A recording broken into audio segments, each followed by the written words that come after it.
Hello, welcome back to another lesson. In this lesson, I'm going to break down common cybersecurity terminology in simple language so that you can understand conversations, reports, and lessons without confusion. Now, let us consider the essence. Why do you need to know these terminologies? The main reason is that cybersecurity relies on precise language. That means that cybersecurity has its own specialized vocabulary, and misunderstanding terms can lead to confusion and mistakes.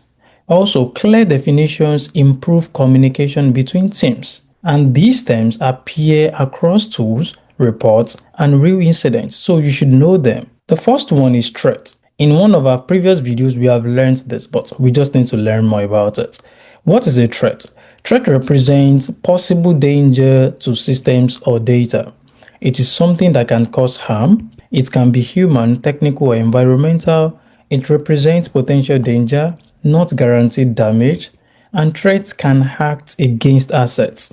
Now, let us consider vulnerability. What is a vulnerability? A vulnerability is a weakness that creates opportunities for attack. So we can say it is a weakness in a system or a process. It can be technical or human related as well. It allows threats to succeed, and most vulnerabilities are unintentional. The next one is exploit. What is an exploit? An exploit is how a vulnerability is used in practice. It is a method used to take advantage of a vulnerability. It can be software, code, or a technique. Also, it turns a weakness into an actual attack, and exploits are used by attackers worldwide. Now, let us consider assets. What are assets? Assets are what cybersecurity exists to protect. An asset is anything valuable that needs protection. It can be data, systems, or people. Loss or damage of assets can create a real impact, and assets are central to security decisions. Now, the next one we'll consider is risk. Risk helps prioritize what needs attention, as we've learned in one of our previous lessons. It is the likelihood of harm occurring. It depends on both threats and vulnerability. It also combines probability and impact. And lastly, risk is used to prioritize security actions. The next one is attack vector. You're going to hear this more often in your professional journey. And for the definition, attack vectors describe how attacks begin. It is the path an attacker uses, and common examples include email, web, or USB devices. It also describes how an attack starts, and understanding attack vectors would help defenders to block attacks. The next one we'll look at is incident. An incident is a security event that causes harm. It involves data loss, disruption, or compromise.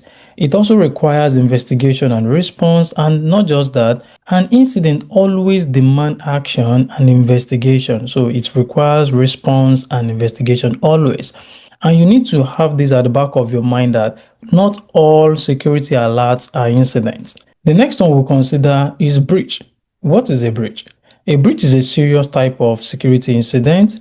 It involves unauthorized access to data or systems. It often results in data exposure, and a breach is a type of security incident. So you need to see it as a kind or a subset of security incident.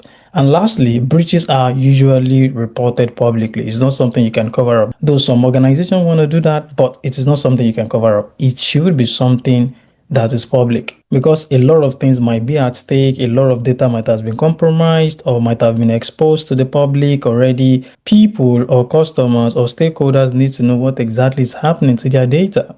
The next one is mitigation, and mitigation focuses on reducing damage. It includes actions taken to reduce risk, and it can be technical or procedural.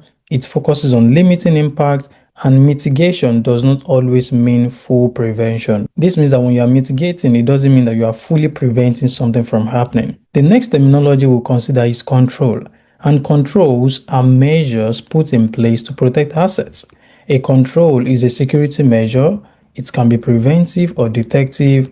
It includes policies, tools, and processes, and controls support confidentiality, integrity, and availability, which are the CIA triad. And we've seen that these are the pillars of cybersecurity. The next thing we need to know is defense in depth. Defense in depth strengthens security through layering. It uses multiple layers of security, it avoids single point of failure, and it is a common security strategy that is being used by several organizations. and it reduces success of attacks because if one layer fails, the next layer covers up. Now let's take a summary of what we've learned in this lesson. So far, we have seen that this lesson has built our security vocabulary.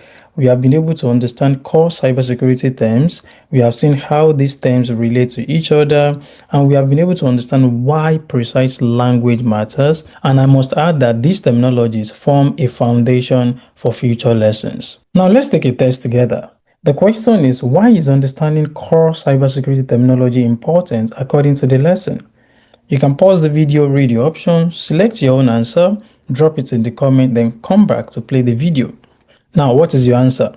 The correct answer is B, because clear terminology helps people communicate accurately, understand risks, and make better security decisions. That's all for this lesson, and see you in the next lesson. Also, if you've not subscribed to our YouTube channel, it is best to do that now. Thank you, and bye for now.